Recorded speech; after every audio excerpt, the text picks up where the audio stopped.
Hi everyone, today we're talking about Amaryllis bulbs and separating my baby Amaryllis. So we're going to be getting a free Amaryllis bulb today. So that's pretty exciting because I love free plants and I love Amaryllis, and this is a pretty easy project. So Amaryllis are a beautiful winter flowering plant, and they come in many beautiful colors. You most commonly see them in your reds and whites, but you force them into flowering for an event or the holidays, and they make wonderful gifts and beautiful holiday decor.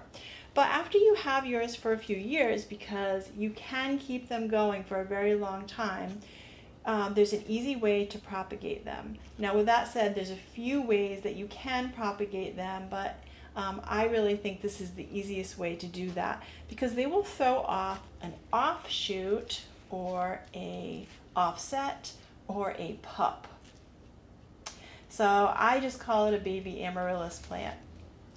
So right now it is late fall and we're taking our Amaryllis out of dormancy. We have some other videos up on how to care for them and bring them out of dormancy and whatnot. But when you bring them out of dormancy, it's a great time to do this project. So that is my number one tip when you're doing this, is about timing. You want them to be dormant, or you're just bringing them out of dormancy when you separate your baby Amaryllis. And number two is you want to make sure that they're large enough to have their own pot. So I'm showing you this one here, and it's pretty small. So I'm actually going to be leaving this for another year or two, just so it develops a little bit more before we send it out on its own. This one, however, you can see that it is actually starting to separate itself, and it is a little more mature. Because when we're talking about Amaryllis bulbs, the more mature they are, the more likely that they're going to be flowering. So when you purchase your new bulbs, you want them to be a nice, firm, large, mature bulb, and that's going to get you flowers the first year. So with that said, when you do separate them, it may take even a couple more years, even if they are a larger size, to bloom, to get some beautiful blooms out of them. But we can be patient because it's for free. So when you are gathering your materials, you're going to need a couple things, and I'll put these in the description so you can purchase them if you're following along at home. So number one is you're going to need some potting soil. So I have some nice all-purpose fresh potting soil, and I'm going to be repotting the mama Amaryllis here too as well. And then you're going to need some pots. Now, a little note on containers, and I love talking about container gardening, but for your Amaryllis, clay pots work really well, and these are relatively inexpensive. Sometimes you can find them at thrift stores. It's even better if they come with the tray. But what's important is they have a drainage hole. So clay pots are porous, it'll wick away any excess moisture because Amaryllis like well-draining soil, and they do not like to be sitting in water because your bulbs will rot. But the clay is also nice because it's a little heavier, and because the blooms are so tall and large, it'll help it from tipping over. So it has a nice weight to it. But you can also look for some nice ceramic pots. They come in some beautiful patterns. Again, just make sure you have a drainage hole, and if you can get a saucer with it, that is even better. Now, size of your pots really matters for your Amaryllis. So they like snug spaces. So you're going to need some smaller pots for your babies, because the pots should be about twice the height of your Amaryllis bulb and only about 1 inch larger than your Amaryllis bulb. So that's why I have two different sizes here, is I have a mama and a baby. So these containers are going to work great.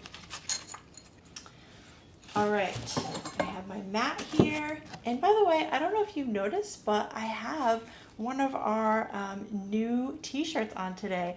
So Down to Earth Gardening and Design now has merch, and it's been so much fun because we've created all this merchandise ourselves. So we have some really great items up on the shop. If you'd like to check it out, I really appreciate it because it does help our channel out a little bit. So the mat here is going to contain my mess because I love to make a mess. But what we're going to do is we're just going to remove all the soil and the bulbs. And then you're going to get a good look at what an offset or a pup looks like. And some healthy bulbs. So I'm just teasing away some of the old soil here.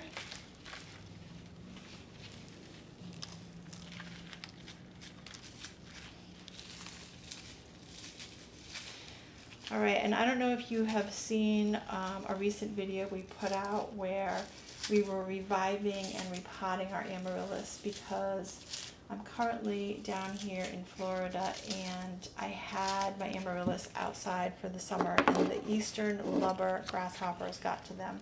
So you can see I have some chewed leaves. So in that video we do some repotting and we remedy that. I talk about that a little bit more. So I'm just going to cut this one back, this foliage, to about 1 inch above the top of the bulb. If you're bringing them out of dormancy, the leaves will probably be brown and withered or actually have already fallen off, so you may not have to deal with that. So just a good cleaning up. And then this one's going to be pretty easy because this baby is ready to go off on its own, so it's pretty loose. I can just tear it apart here. But you could also use a sharp knife, your garden snips if it needs to be edged out a little bit. Or I also have a hori-hori knife. So let me show you because I do love this tool with a serrated edge. It's kind of a nice all-purpose gardening tool.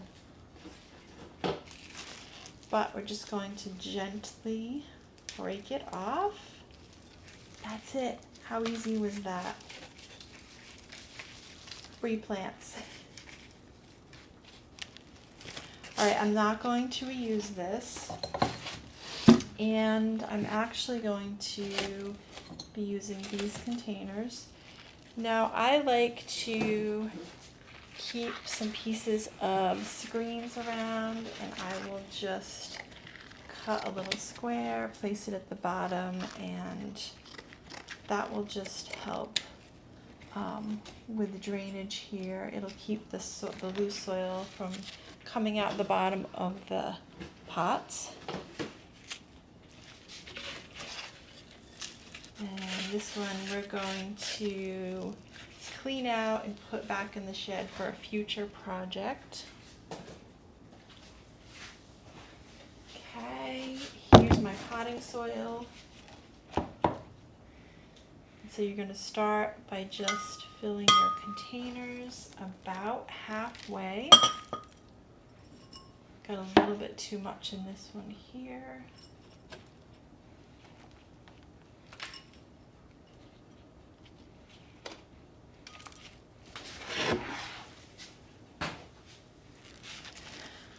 All right, and we're just going to nest it in here. You can make a little nest for it in here, a little divot.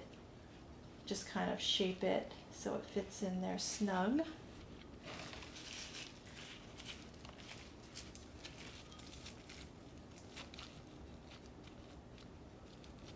All right, that's great.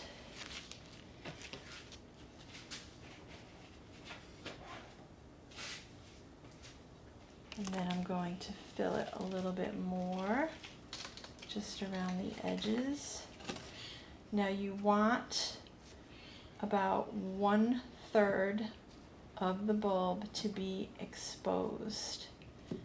So in other words, we don't want the soil line to come up all the way to the top. We want to leave a little bit exposed here.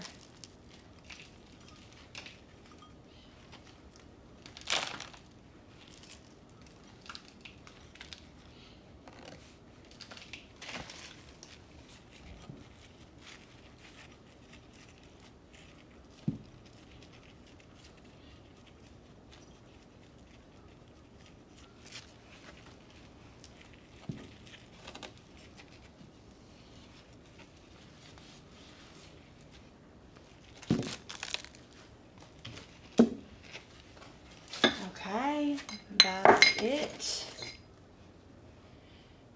Now we shouldn't have to repot these for 3 or 4 years unless you see some problems with them.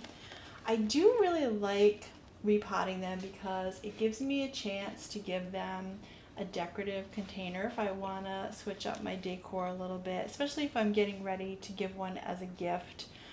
But also it does wake them up when you bring them out of dormancy, so it really freshens them up, and it will encourage them to start with their new growth. So you should start to see something pretty quick if the conditions are right and the aftercare is proper for them. So let's talk about that for a minute. So when you're done repotting, I like to give them a good water, and remember, you never water down into the center of the bulb. That's going to cause rot. So all around the soil, around the bulb.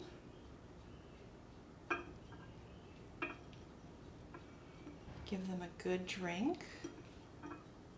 If they've been in dormancy, they haven't been watered for anywhere from 8 to 12 weeks. So this will also help wake them up. And then you want to put them on a sunny windowsill until they throw out their buds and they start to flower. Then you're going to remove them from the full sun, and you're going to give them about 4 to 6 hours of sunlight a day. So a nice filtered sunny spot for them in your home. And watering, you're going to water when the top inch or 2 feels dry to the touch. So take your garden glove off and just put your finger in there, and if it's super dry, you're going to give them another really good drink. So I like to check mine every couple of days. They really do not like to be overwatered, so lean towards the underwatering side. And that's it. We're going to have some beautiful blooms on the mama. The baby, we will wait and see. We'll at least have some really pretty foliage, and we'll put it in the mix of our other house plants, and then just edge it along for the next year or 2, and we'll have a free amaryllis. So that's it for today. Thank you so much for joining me. These videos are so much fun for me to do. And if you'd like to be the first to see our next video out, then subscribe to our channel and give us a thumbs up if you liked our video. So thanks again.